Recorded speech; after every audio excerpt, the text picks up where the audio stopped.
I'd like to introduce the members of our panels. I'm Violet Harris. I'm a professor at the University of Illinois. My research is in the area of children's literature. We have Jason Lowe, who is the publisher of Lee and Lowe. We have Adriana Dominguez, a literary agent. We have Jean Yang, comic author, illustrator.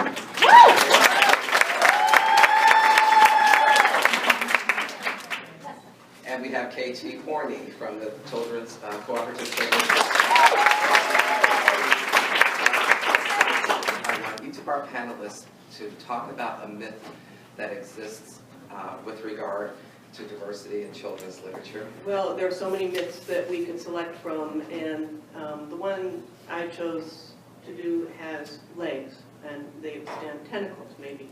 And that is the myth that we're living in a post-racial society. We hear that a lot. And I think it may be wishful thinking on the part of the people who say it.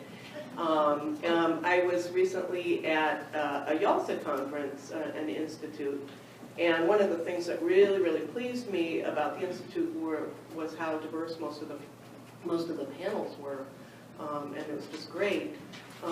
But as a white person, one of my privileges is that I hear conversations by other white people that they say things they wouldn't say around people of color. And one of the things I heard from white people who thought, you know, I wouldn't report back, was, I'm so tired of, can't we stop talking about this issue? Why do we just have to talk about diversity all the time?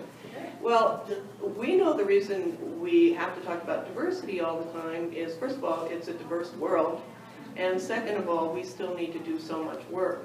And this Saturday Review cover up there, that's the cover from 1965, September 11, 1965, that had the article often cited by Nancy Lyric, and the article was called The All-White World of Children's Books, where she looked at the publishing at the time and reported that over a 3-year span, there were very, very, very few books featuring children of color.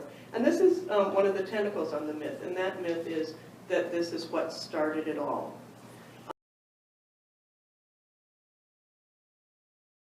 This just brought it to the attention of the establishment, but there were many, many people at work in libraries and the publishing world before this article was published who knew that there were problems with the all-white world of children's books. And you go back to some of the people who were mentioned in Dr. Alire's presentation, Augusta Baker and Puro Belpré and Charlemagne Hill Rollins. They all were working throughout the 20s, 30s, 40s, 50s, all talking about the issue of diversity and how we needed more diverse books. I can't believe we're still talking about this issue almost 100 years later. We're still talking about it. Now, if you want to go on to the next slide, this is the famous grid that's on the CCBC website.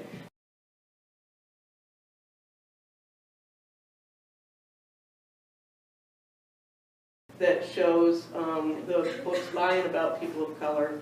We've been keeping the statistics since 1985, when my predecessor, Jenny Moore Cruz, was on the Coretta Scott King Award Committee in '85, and she realized, because she was a member of that committee, she knew exactly how many books were eligible that year, and was shocked to find that there were only 85, there were only 18.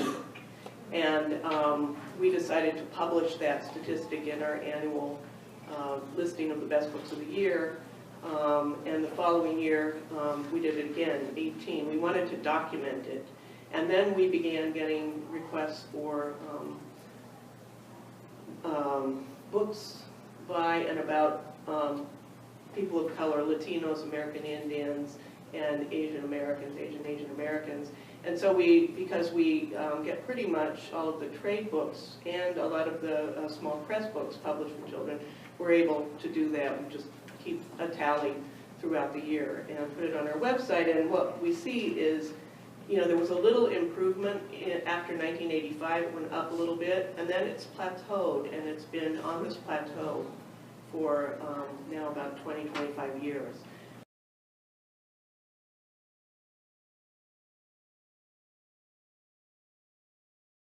And I'm really, really happy with the We Need Diverse Books movement. We heard from a little bit earlier about the way that the press, was it Jason? Were you the one who talked about the way the press comes back around to this about every 3 to 5 years? That's what we find. There's just a flurry, and then we get calls for about 2-3 months, and then they die down. Well, what we found with We Need Diverse Books is, since Walter Dean Myers and Christopher Myers published their New York Times articles in, was it February? It was about a year ago. March? Almost a year ago. We have been getting calls, for a while it was a daily basis. We are still getting calls and emails. And it's not just from other members of the press, sometimes it's people doing a business plan, or we get a lot from people doing research papers, graduate students involved in research. And I really think it's, We Need Diverse Books has kept this in front of people's faces. So I think that this is a really important grassroots movement, and for me, who've been around this issue since I've been at the CCBC in the early 80s and keeping the statistics since 1985, it's really exciting to see this groundswell, and then to see groups like this. I hope that we really can affect change. The last thing I want to say, connected to my myth, and it goes with the whole notion of the post-racial society and people not wanting to talk about the issue anymore, white people not wanting to talk about the issue.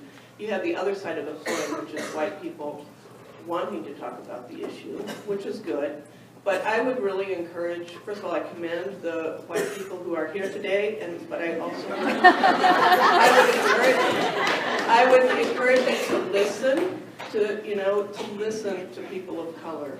I know that you want to jump in and share your own stories, and you all have stories, but this is a really, really great opportunity to listen to what people of color are saying. We don't have very many opportunities for that in our profession, so I really encourage people to listen.